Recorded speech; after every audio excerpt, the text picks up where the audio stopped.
علی بھائی اگلا سوال ہے، چند دن قبل ہمارے پریزیڈنٹ جناب عارف علوی صاحب جو خود بھی ایک دیندار گھرانے سے تعلق رکھتے ہیں بلکہ مولانا مودودی رحمہ اللہ کے چاہنے اور ماننے والوں میں بھی شامل ہیں، بے شک انہوں نے جامعہ الازہر مصر والوں سے فتویٰ لیا ہے کہ کرونا وائرس کی وجہ سے وقتی طور پر مساجد میں ہونے والی نمازیں اور خصوصاً نماز جمعہ کی گیدرنگ کو سسپینڈ کیا جا سکتا ہے اور لوگ جمعہ کی بجائے اپنے اپنے گھروں میں نماز ظہر ہی ادا کر لیں، جبکہ دوسری طرف ہمارے پاکستانی علماء اس فتوے کو سپورٹ نہیں کر رہے ہیں۔ ایسی مشکل سچویشن میں ایک عام پاکستانی مسلمان کو کیا کرنا چاہیے؟ پہلی تو بات یہ کہ یہ ڈاکٹر عارف علوی صاحب جو ہیں حفظہ اللہ تعالیٰ انتہائی دیندار شخصیت ہے، کوئی شک نہیں، ان کی دینداری میں کوئی شک نہیں ہے۔ یہ اپنے ہاسپٹل میں باقاعدہ خود درس بھی دیتے تھے، اب تو خیر وہ جب سے پریزیڈنٹ بنے ہیں تو یہاں ان کی مصروفیات ہیں، اور نماز بھی خود پڑھاتے تھے۔ اور یہ جو ان کے بارے میں لوگوں نے مشہور کر دیا شیعہ ہیں، یہ سنی خاندان سے تعلق رکھتے ہیں، مودودی صاحب کے فالوور ہیں، بلکہ جماعت اسلامی کے رکن بھی رہے ہیں۔ باقی شیعہ بھی ہوتے ہیں، ہمیں تو اس سے غرض نہیں تھا، ہم تو مسلمان ہی سمجھتے ہیں، علمی اختلاف اپنی جگہ، لیکن ایک چونکہ ان کے نام کے ساتھ علوی آ گیا نا تو وہ کہتے ہیں شیعہ ہوں گے، جس طرح میرے نام کے ساتھ مرزا آتا ہے تو کہتے ہیں قادیانی ہوگا، ٹھیک ہے، وہ تو شکر ہے ظفر مرزا بھی آ گیا ایک، تو انہیں کم از کم انہوں نے جو گورنمنٹ کا اسپوکس مین اس وقت بنا ہوا ہے کرونا کے حوالے سے۔ تو یہ جو الازہر یونیورسٹی کا فتویٰ ہے، الازہر یونیورسٹی اسلام کی سب سے قدیم یونیورسٹی ہے، 328 ہجری میں یہ فاطمی دور کے اندر بنائی گئی ہے، یعنی وہ بھی شیعہ کا دور تھا، فاطمی شیعہ تھے، تو اب یہ 1441 ہجری چل رہا ہے، آپ اندازہ لگا لیں آلموسٹ 1100 سال ہو چکے ہیں اس یونیورسٹی کو بنے ہوئے۔ وہاں تمام مکاتب فکر کے، خصوصاً جو اہل سنت کے جتنے اسکول آف تھاٹ ہیں، حنفی، شافعی، مالکی، حنبلی، ان کے علماء ہیں، اور ایک دوسرے کی سپورٹ کے لیے فتوے بھی دیتے رہتے ہیں۔ حنفیوں کو مالکی فتویٰ چاہیے ہو تو وہ مل جاتا ہے، مالکیوں کو حنفی چاہیے ہو تو وہ مل جاتا ہے۔ یہ فتویٰ جو آیا نا جی، یہ فتویٰ جتنا مرضی یہاں پہ فتوے منگوا لیں، ڈاکٹر صاحب جو ہیں ہمارے پریزیڈنٹ صاحب، یہاں کے علماء نے ان فتووں کو نہیں ماننا۔ ہاں، یہ تو ان کی میں سمجھتا ہوں کہ کمظرفی ہے اگر یہ سمجھ رہے ہیں۔ یہاں چاہیے کہ پریزیڈنٹ ہوں یا پرائم منسٹر، یہاں کے بڑے علماء کو، مفتی منیب الرحمان صاحب کو، مفتی تقی عثمانی صاحب کو، امین شہیدی صاحب کو، ساجد میر صاحب کو، یہ سارے فرقوں کے میں نے بڑے بڑے علماء کے نام لیے، ان کو آپ اعتماد میں لیں، ان کی میٹنگ کال کریں اور ان کو پوری سچویشن بتا کے ان کے ذریعے جو چیز امپلیمنٹ ہوگی وہ مانی جائے گی۔ ورنہ میں آپ کو بتاؤں، نہ پاکستان کی پولیٹیکل گورنمنٹ، نہ پاکستان کے ریاستی ادارے، چاہے پولیس ہو، فوج ہو، ایجنسیز ہوں، کوئی ایسی چیز امپلیمنٹ نہیں کر سکتے جس کو پاکستان کے علماء سپورٹ نہ کریں۔ یعنی اس چیز کو میں المیہ بھی سمجھتا ہوں اور خوش قسمتی بھی سمجھتا ہوں، کیونکہ بعض اوقات واقعی ہمارے ان علماء جن سے میں سخت اختلاف رکھتا ہوں، ان کے سٹینڈنگ کی وجہ سے کئی ایک غیر اسلامی چیزیں بھی دب جاتی ہیں۔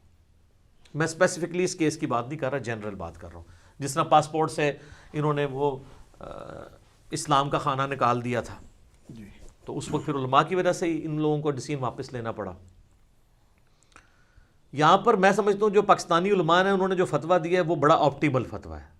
انہوں نے فتویٰ یہ دیا ہے کہ جو بہت بوڑھے ہیں، کمزور ہیں، بچے ہیں، جو ونریبل ہیں، وہ اپنے گھروں میں ہی کوارنٹین میں رہیں، وہیں پہ نماز قائم کریں جماعت کروا کے، اور جو صحت مند لوگ ہیں وہ مسجد میں آئیں اور ایک دوسرے سے ہاتھ نہ ملائیں، کیونکہ اصل چیز تو سلام کرنا ہے۔ میرا بھی اس پہ پہلے بھی کلپ آ چکا تھا، لاکھوں لوگوں نے وہ دیکھا ہے۔ اور احتیاط کریں اور نماز مختصر ہو واپس چلے جائیں۔ لیکن گورنمنٹ ایک سٹیپ آگے گئی ہے، انہوں نے کہا کہ نہیں، یہ لوگ بھی گھروں میں نماز پڑھیں، مسجدیں ہم لاک نہیں کریں گے، مسجد کی جو انتظامیہ یا جو مؤذن اور امام مسجد ہیں بس وہی اذان دیں تاکہ اذانوں کی آواز بھی آتی رہے، مسجدیں بھی جماعت سے خالی نہ ہوں، بس 2-4 لمیٹڈ لوگ نماز پڑھ لیں تاکہ باقی لوگوں کی طرف سے ایک فرض کفایہ کے طور پہ ادا ہو جائے۔ کیٹاسٹرافک کنڈیشن ہے، تو اس پہ بھی علماء ایگری ہیں۔ میرا خیال ہے جس چیز پہ علماء ایگری کیے ہوئے ہیں اس کے اوپر ہی جانا چاہیے، اتنا کوئی سخت رویہ نہ اختیار کر لیا جائے کہ پھر آپ امپلیمنٹ کرنا مشکل ہو جائے۔ اور اس کو سپورٹیو وہ احادیث بھی ہیں، بخاری مسلم میں کئی احادیث ہے کہ نبی الاسلام سخت سردیوں میں اور بارش کے موسم میں اذان کے اندر حی علی الصلاح، حی علی الفلاح کی جگہ یہ ایڈ کروا دیتے تھے صلو فی رحالکم یا صلو فی الرحال یا صلو فی بیوتکم، اپنے گھروں میں ہی نماز پڑھ لو.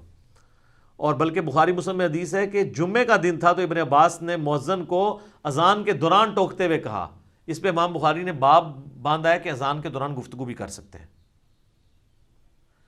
اور کہا کہ تم یہ ساتھ بول دو. بعد میں کچھ لوگوں نے اعتراض کیا تو ابن عباس نے کہا کہ بھئی میں بھی جمعے کی نماز کو فرض ہی سمجھتا ہوں، بخاری کے الفاظ ہیں، لیکن نبی علیہ السلام لوگوں کو تکلیف میں نہیں ڈالنا چاہتے تھے. تم میں سے کوئی شخص مسجد میں آئے، وہ کیچڑ کی وجہ سے ڈسٹرب ہو جائے. اچھا بعض لوگ کہہ رہے ہیں کہ جی وہ جو علماء ہے نا وہ کہتے ہیں جی وہ جو آیا نا کہ گھروں میں نماز پڑھو، یہ اس لیے کہ لوگ کیچڑ میں سلپ نہ ہو جائیں، ورنہ اگر سڑکیں پکی ہوتی تو صلو فی الرحال نہ ہوتا. تو میں ان کو کہوں گا کہ یہ آپ آدھی حدیث پیش کر رہے ہیں. بخاری مسلم میں الفاظ ہے کہ سخت سردیوں کے موسم میں بھی نبی علیہ السلام یہ کہتے ہیں. سردیوں کے موسم میں کون سا کیچڑ تھا؟ بارش میں تو کیچڑ مانا جا سکتا ہے، تو سردیوں کے موسم میں کیا تھا؟ آنے میں تکلیف، خوف. جو صحیح مسلم میں اوپر تلے 10 احادیث ہیں 1629 سے آنورڈ. ابن عباس کہتے ہیں کہ اللہ کے نبی علیہ السلام نے بغیر خوف کے، بغیر بارش کے اور بغیر سفر کے، یعنی مدینہ شریف میں ہمیں زور اثر کی نمازیں جمع کروائی اور مغرب اور عشاء بھی جمع کروائی. تو تابعین نے پوچھا کیوں کیا تھا ایسا؟ کہا تاکہ امت کے لیے آسانی ہو جائے، کوئی حرج باقی نہ رہے، کوئی تنگی باقی نہ رہے. تو اس سے رزلٹ نکلا کہ آپ نمازوں کو جمع بھی کر سکتے ہیں بغیر خوف کے، بغیر بارش کے اور بغیر سفر کے بھی کبھی کبھار. تو اس میں امپلائڈ ہے کہ خوف کے ساتھ، بارش کے ساتھ اور سفر کے ساتھ تو ویسے ہی کر سکتے ہیں، اور اس کو سپورٹی بخاری مسلم میں درجنوں احادیث موجود ہیں. میرے الگ سے کئی کلپس اس کے اوپر موجود ہیں. تو نمازیں جمع بھی ہو سکتی ہیں گھروں میں بھی. اگر کیٹاسٹرافک کنڈیشن میں نماز پڑ جاتی ہے اور آپ نے مزید کوئی تسلی کرنی جس طرح یورپ اور امریکہ میں، تو آپ اپنے گھروں میں فرض نماز کے لیے اذان دیں، اقامت کریں، جماعت قائم کریں. اور اس میں پھر جمعے کی نماز جو ہے نا وہ نہیں پڑھی جائے گی گھر میں. یہ بعض کوئی یہ بھی افواہ مچا رہے ہیں. یہ امت کا اجماع ہے کہ بھئی جب جمعے کی نماز مسجد میں ہوتی ہے، اور اس کی ایک شرائط ہے، جمعے کا مقصد نماز پڑھنا نہیں ہوتا، تذکیر ہوتا ہے، نصیحت ہوتا ہے. تو جب وہ ایک پولیٹیکل گیدرنگ ہی مسلمانوں کی نہیں ہو رہی ہے اور آپ گھروں میں ہیں، تو اب وہاں پہ تو آپ نے تقریریں کر کے تو ممبر تو نہیں کھڑے کرنے ہیں، اور ممبر بھی ہوتا ہے، اس میں ممبر پہ بھی چڑھنا ہوتا ہے. تو گھروں میں زور پڑی جائے گی، اس پہ اجماع امت ہے. جمعے والے دن بھی جب یہ اناؤنسمنٹ ہوتی تھی تو صحابہ کرام مطلب اس وقت گھروں میں آپ کو پتا آج تو 2-2 3-3 بچے ہیں، اس وقت تو 8-8 10-10 بچے ہوتے تھے، تو صحابہ کرام گھر جمعہ بھی کروا سکتے تھے. تو کوئی ثابت نہیں ہے کہ انہوں نے گھر کے بھی جمعہ کروایا ہو، گھر میں زور کی نماز. ایون مسلمانوں کو تو یہ مسئلہ بھی پتا ہے کہ اگر کسی کی جمعے کی نماز رہ گئی اور وہ مسجد میں آ کے نماز پڑھتا ہے تب بھی وہ جمعہ نہیں پڑھے گا، زور کی نماز ہی پڑھے گا. تو یہ کس نے مسئلہ نکال لیا؟ اور یہ بخاری مسلم میں جو حدیث ہے، جمعے کے دن نبی علیہ السلام نے کہا صلو فی الرحال، اپنے گھروں میں ہی نماز پڑھ لو. تو نماز گھر پڑھ سکتے ہیں، ہاں جماعت کروائیں. اب کل کتنی تیز بارش تھی، میں جمعے کے لیے نہیں جا سکا تو میں نے گھر میں جماعت کروائی. اور اس میں بخاری مسلم میں حدیث ہے کہ سب سے پہلے مردوں کی صف ہوگی، اس کے بعد چھوٹے بچوں کی، پھر غلاموں کی، اور اینڈ پہ عورتوں کی. یہ ترتیب ہوگی. اگر 2 مرد ہیں اور 1 عورت ہے تو مرد کو اپنے ساتھ کھڑا کریں، عورت کو پیچھے کھڑا کریں. اگر صرف میاں بیوی ہیں تو میاں آگے کھڑا ہو، بیوی پیچھے کھڑی ہو. اگر بچے بھی ہیں تو میاں آگے کھڑا ہو، پہلی صف میں بچوں کو کھڑا کرے اور دوسری صف میں پھر عورتوں کو کھڑا کرے گا. یہ نہیں ہے کہ بچوں کی ماں بچوں کے ساتھ کھڑی ہوگی، نہیں، اس کی صف پھر بھی علیحدہ ہی بنتی ہے. یہ سنت ہے. تو ہم نے تو کل پھر زور اثر کو جمع بھی کیا، 4 فرض زور کے پڑھے، 4 اثر کے پڑھے اور جمعے کی جگہ، اور اس سنت پہ بھی عمل کیا، اذان بھی دی اور اقامت بھی کہی. تو آپ اس طریقے سے کر سکتے ہیں. باقی اس سچویشن میں آپٹیمل، میں تو پاکستان کے علماء کے فتوے کے ساتھ ایگری کرتا ہوں. میں الازہر کی جو علماء ہیں نا، میں ان کی کریڈیبلٹی کو نہیں مانتا. اس کی وجہ یہ ہے کہ یہ لوگ دنیا دار بھی بہت زیادہ ہیں. ان لوگوں نے بینکنگ کے سود کے حلال ہونے کے اوپر بھی فتوے دیے ہوئے ہیں. اور الازہر میں تو آپ پتہ ہے اکثر علماء نے داڑھیاں بھی نہیں رکھی ہوئی. وہاں پہ جو نماز پڑھانے والے ہیں وہ بھی کلین شیو ہے. اس سے آپ دین کے ساتھ ان کے جو شغف ہے اس کا اندازہ لگا لیں. وہ دین کو ایز اے نالج پڑھ رہے ہوتے ہیں، پریکٹسنگ اس طریقے سے وہ نہیں ہوتے ہیں، لہٰذا ان کے فتووں کی ایز سچ اہمیت نہیں ہے. اور میرا خیال ہے یہاں پہ کئی علماء ہیں جو ان سے زیادہ نالج والے ہیں اور زیادہ خوف خدا رکھنے والے لوگ ہیں. ہماری گورنمنٹ کو چاہیے ہمارے ملک کے جو اپنے علماء ہیں ان کے فتووں کو فالو کریں. یہاں پہ بڑا ابھی تک تو علماء آپ کا پورا اس اعتبار سے ساتھ دے رہے ہیں، اور میڈیا پہ آ کے وہ ڈاکٹرز کی جتنی بھی ہدایات ہیں انہی کے اوپر چلنے کو پبلک کو کہہ رہے ہیں خام خواہ مطلب. اور مجھے بڑی خوشی ہوئی ہے کہ پہلی دفعہ علماء کا ایک پازیٹیو چہرہ میڈیا کے سامنے آیا ہے. جتنے علماء بڑے ڈیسنٹ طریقے سے گفتگو کر رہے ہیں، اور انہوں نے کوئی اس طرح پینک پھیلانے کی کوشش نہیں کی ہے. باقی ایک دیوبندی عالم نے کل وہ جلندری صاحب نے بڑی اچھی بات کی ایک ٹی وی ٹاک شو میں. انہوں نے کہا یہ آپ جو بار بار کہہ رہے ہیں نا کہ ہماری کرونا کے خلاف جنگ ہے, یہ الفاظ نہ استعمال کریں. یہ اللہ کی طرف سے آئی ہوئی آزمائش ہے. آپ کہیں کہ ہم کرونا کے علاج کی کوشش کریں گے, کیونکہ ان چیزوں کے ساتھ آپ جنگ نہیں کر سکتے بلکہ آپ علاج کریں گے. جو اللہ کی طرف سے تکلیفیں آتی ہیں, مجھے بڑی یہ پازیٹیو, وہ اینکر نے بھی خیر ایگری کیا کہ آپ کے الفاظ ٹھیک ہیں, کہ ہمیں یہ کہنا چاہیے کہ ہم اس کے علاج کے لیے اور مریضوں کی صحت یابی کے لیے کوشش کریں گے. اللہ کے ساتھ کوئی جنگ نہیں کر سکتا. اللہ سے دعا مانگیں گے کہ اللہ تعالیٰ اس آفت کو ہم سے ٹالے. ہاں آمین ثم آمین, کیونکہ اللہ کی طرف سے آئی ہوئی کوئی چیز آپ نہیں ٹال سکتے. اور ہم جتنی کوششیں بھی کرتے ہیں نا, وہ بھی اللہ کی اطاعت سے ہی کر رہے ہوتے ہیں. صحیح بخاری میں حدیث ہے, اللہ نے کوئی ایسی بیماری نازل نہیں کی جس کی دوا نہ ہو. اور مسلم شریف میں حدیث ہے, جب بھی کسی بیماری کی دوا اس بیماری کے موافق ہوتی ہے تو اللہ کے اذن سے شفا ہو جاتی ہے. وہ اگر اس کا کوئی علاج بھی آ رہا ہے نا تو بھی اللہ کے اذن سے ہے. اور سر علاج تو آیا ہوا ہے, میں نے تو پہلے بھی آپ کو بتائی یہ چیز کہ صدیوں سے یہ زکام دنیا میں ایگزسٹ کرتے ہیں. 200 سے زیادہ وائرسز ہیں جو زکام پھیلاتے ہیں. اینٹی باڈیز ہمارے اس کا مقابلہ کرتے ہیں. آپ لوگوں کو ڈرا کے احتیاط ضرور دلوائیں, اتنا بھی نہ ڈرائیں کہ وہ ڈر کے ہی مر جائیں, قوت مدافعت ہی لوز کر جائیں, اپنی امیونٹی.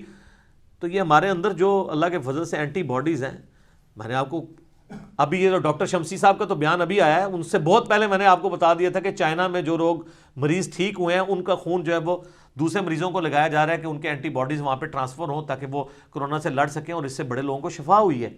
تو یہ اینٹی باڈیز کسی سائنٹسٹ نے بنائے ہیں؟ اللہ نے بنائے ہیں.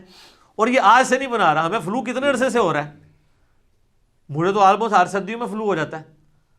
آج بھی دنیا میں ملیریا کے بعد سب سے زیادہ لوگ فلو سے مرتے ہیں, جو عام انفلوئنزا جسے کہا جاتا ہے. یہ بھی ایک وائرل ڈیزیز ہے. لیکن اس وقت جس طریقے سے پینک پھیلی ہے, چلیں اس کے ایک پازیٹیو رزلٹ بھی ہوا ہے کہ لوگ اللہ کی طرف مائل ہوئے ہیں. اور شکر ہے کہ سوشل میڈیا کے اوپر دعائیں شیئر ہو رہی ہیں, توبہ استغفار شیئر ہو رہا ہے, اور لیکچرز شیئر ہو رہے ہیں. تو یہ بڑا اچھا موقع ہے. میں کہتا ہوں یہ آپ کو گھر میں اللہ نے ایک نیچرل اعتکاف دے دی ہے. یہ کوارنٹین آپ کو نیچرل ملی ہے. گھروں میں بیٹھے قرآن ترجمے سے پڑھ لیں یار, اپنے ٹائم کو. لوگ اب عجیب میڈیا پہ بھی نا عجیب جی ٹائم گزارنے کے لیے آپ کون سی کتاب پڑھ رہے ہیں. خدا کے لیے مسلمان ملک میں یہ باتیں کر رہے ہو, آپ کو تو میڈیا سے کہنا چاہیے کہ آپ ٹائم گزارنے کے لیے قرآن ترجمے سے پڑھیں.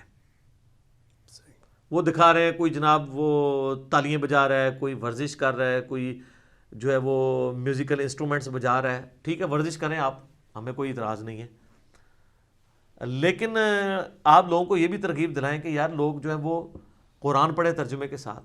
اور جو سٹوڈنٹس جن کی کلاسیں شروع ہونی تھیں وہ اپنی کتابیں لے کے بیٹھیں, آن لائن تعلیم حاصل کریں. ابھی کئی بچے ہیں جنہوں نے والنٹیئرلی خود یوٹیوب پہ چینلز بنا کے اپنی کلاسوں کی ویڈیوز اپلوڈ کرنی شروع کی ہیں اپنے جونیئرز کے لیے. جو وہ سینئر کلاسوں میں چلے گئے ہیں تو اپنی پرانی کلاسوں کی ویڈیوز بنا رہے ہیں تاکہ جونیئرز جو اسکول نہیں جا سکیں گے وہ تعلیم حاصل کریں. یہ پاکستان میں لوگ ایسے کر رہے ہیں, اور یورپ امریکہ میں تو آن لائن کلاسز شروع ہو گئی ہیں, باقاعدہ حاضری لگتی ہے. تو بچوں کو ڈھیلا نہ چھوڑیں. ویسے ہی بچوں کو سنبھالنا بڑا مشکل ہے, تو ان کو کم از کم ایک اسی روٹین کے اوپر رکھیں. خود بھی نماز پڑھیں. اب کرنا کرانا تو آپ نے کچھ نہیں ہے. اچھا اب بھی ہماری نیشن یہ کہہ سکتی ہے کہ ہمیں زندگی میں ٹائم نہیں ملا. یار کہتے ٹائم ہوں تو ٹائم لگ گیا جائے. ہماری ویڈیوز نکال کے آپ اپنی اصلاح کرنی شروع کریں, قرآن کی کلاسز دیکھنی شروع کریں. بہت ٹائم ہے سر آپ کے پاس, ٹائم ختم ہی نہیں ہوتا. برے کاموں میں نہ لگائیں, اچھے کاموں میں لگائیں اور اس کا فائدہ اٹھائیں. اور جو گورنمنٹس آپ کو رولز اور ریگولیشن بتا رہی ہے اس کو فالو کرنے کی کوشش کریں. اور ظاہر ہے کہ یہ ریویلڈ نالج وہی کے علم کو اور ایکوائرڈ نالج جو سائنس کے علم میں, یہ دونوں کو پیرلل میں لے کے چلنا ہے. تو انسان نے تجربات سے یہ چیز سیکھی ہے کہ جو ایپیڈیمک ڈیزیزز ہیں یہ ہوتی ہیں. میرے اس کے سپورٹو کی احادیث بھی آ چکی ہیں. صحیح بخاری میں حدیث ہے, نبی علیہ السلام فرمایا کوئی مرض ایپیڈیمک نہیں ہوتا, متعدی نہیں ہوتا, لیکن جزام کا جو مریض ہے, مجزوم نہیں مجزوم, کوڑ کا جو مریض ہے اس سے ایسے بھاگو جیسے کہ تم شیر سے بھاگتے ہو. اور مسلم شریف میں حدیث ہے کہ بنو ثقیف سے ایک مجزوم شخص آیا جسے جزام کا مرض تھا. تو نبی علیہ السلام نے اس کی بیعت بھی باہر سے کہا کہ تیری بیعت ہوگی تو واپس چلا جا, ہاتھ نہیں اس کے ساتھ ملایا. اور بخاری مسلم میں حدیث ہے, نبی علیہ السلام نے فرمایا کہ کوئی بھی اپنے بیمار اونٹ کو صحت مند اونٹوں میں شامل نہ کرے. کئی ایک حدیث میری کرونا کے اوپر تو اللہ کے فضل سے اس وقت, باقی لوگوں کی ویڈیوز تو خالی مطلب تسلیوں والی ہے نا, میں نے تو ایک علمی ڈسکشن کی ہے. آپ یوٹیوب پہ جا کے لکھیں کرونا وائرس کی ریالٹی اور ساتھ لکھیں انجینئر محمد علی مرزا، تو میری ویڈیو شروع میں جو آ گئی تھی جب کرونا کا فتنہ یہاں پہ شروع بھی نہیں ہوا تھا، اس وقت ہی میری ویڈیو آ گئی تھی. آلموسٹ 7 لاکھ سے زیادہ لوگ وہ دیکھ چکے ہیں یوٹیوب پہ. 57 منٹ کی ویڈیو ہے. ایک ایک چیز میں نے سائنٹیفک چیزیں بھی اور وہی کی سپورٹیو قرآن سے، بخاری مسلم سے احادیث، ایک ایک کا نمبر نیچے ڈسپلے ہو کے ایک ایک چیز میں نے کلیئر کی ہے الحمدللہ. تو کئی ایک مسائل اس میں کلیئر ہیں. اس کے بعد 20 کوسچنز ریکارڈ ہوئے تھے، آج بھی میں نے کئی ایک چیزیں بتا دی. باقی یہ زیادہ پریشان ہونے کی ضرورت بھی نہیں ہے. یہ بھی اب اس میں کئی ایک باتیں ہیں جو یعنی میڈیا میں کرنے والوں کو مجرم سمجھا جاتا ہے. احتیاط اپنی جگہ ہے، لیکن اس کرونا کو پینک بھی نہ اس کا پھیلائیں. 200 سے زیادہ وائرسز ایسے ہیں جو پوری دنیا میں ہر سال زکام فلو پھیلا کے چلے جاتے ہیں. اور ہم میں سے میں آپ کو بتاؤں، میں پرسنلی اپنے کئی جاننے والوں کو جانتا ہوں جن کو 2-3 مہینے پہلے کرونا ہو کے جا چکا ہے. اٹلی کے رہنے والے ہمارے علاقوں میں بھی رہتے ہیں. وہ اب جب یہ مسئلہ چلا تو انہوں نے کہا اچھا یہ کرونا ہوا تھا ہمارے بچوں کو. ایک بچہ ہاسپٹل تک گیا، اس کو وہ نمونیا بگڑ گیا تو یہ وہ تو پھر پتہ چلا یہ ہو کے چلا بھی جاتا ہے. لیکن جہاں پہ یہ یعنی ابھی پہنچا نہیں ہے اور آپ کہیں گے ہو جائے گا تو ویسے ہی اگلے کی قوت مدافعت اور امیونٹی جاتی رہتی ہے. یہ تو یعنی سائنٹسٹ خود مانتے ہیں کہ کوبرا سانپ کے کاٹنے سے لوگ اتنے نہیں مرتے ہیں جتنے سانپ کے ڈر کی وجہ سے. کئی تو ایسے سانپ ہیں جن کے زہر جو ہے جان لیوا نہیں ہے، ان کے کاٹنے سے بھی لوگ مر گئے ہیں. اور کئی لوگوں کو کوبرا کاٹا اور نہیں مرے. وہ کانفیڈنٹ ہیں جو لوگ کوبرے کے ساتھ یہ کرنے والے لوگ ہیں. کئی لوگوں کی لائیو ویڈیوز بنی ہوئی ہیں کہ ان کو کوبرا کاٹا ہے تو انہوں نے کہا جی ٹھیک ہے 40 منٹس لیفٹ، وہ کاؤنٹ ڈاؤن شروع کر دیتے ہیں. وہاں جا کے اینٹی وینم لگا، ٹھیک ہو گیا. تو جڑے لوگ پہلے ہی مرے ہوئے ہوتے 40 منٹ کے 40 سیکنڈ ہی مر جائیں گے خوف کی وجہ سے. احتیاط ضرور کریں. یعنی یہ افراط و تفریط نہیں ہونا چاہیے. یہ 2 ایکسٹریمز ہیں، ایک طرف بے احتیاطی اور یہ احتیاطیں سر اس کے بغیر بھی ہیں. آپ کو اسلام نے یہ احتیاط بتائی ہے کہ آپ نے ہاتھ دھو کے کھانا کھانا ہے، اس کے بعد ہاتھوں کو پوچھنا بھی نہیں ہے. اور سر میں نے یہ عرض کیا یہ جو آئے دن آپ کو کہہ رہے ہیں 20 سیکنڈ تک صابن سے دھوتے رہیں. اس سے اگلی بات یہ ہے کہ 20 سیکنڈ دھونے کے بعد جب ہاتھ صاف ہو گئے پھر آپ انہی ہاتھوں سے جب اس نل کو بند کر رہے ہیں تو جو نل کے ہینڈل کے اوپر جراثیم تھے وہ پھر آپ نے دوبارہ لے لیے ہیں. تو آپ یہ بتایا کریں کہ 20 منٹ تک ہاتھ دھوئیں اور 10 سیکنڈ تک وہ بھی دھوئیں تاکہ ٹنکی خالی ہو جائے تھوڑی. کچھ اللہ نے بھی توکل کرو اور کسی خاص حد تک ہم احتیاط کر سکتے ہیں.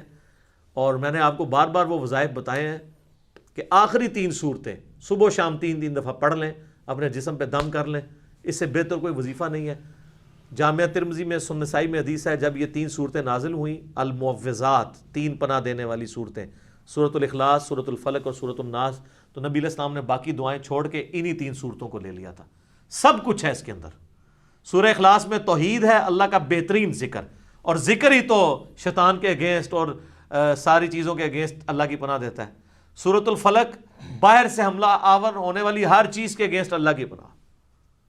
من شر ما خلق، میں ہر اس چیز کے شر سے تیری پناہ میں آتا ہوں جو تو نہیں پیدا کی ہے. اور قل اعوذ برب الناس، اندر سے جو حملہ آور ہونے والی چیزیں ہیں ان کے اگینسٹ اللہ کی پناہ. ٹھیک ہو گیا. جزاک اللہ خیر.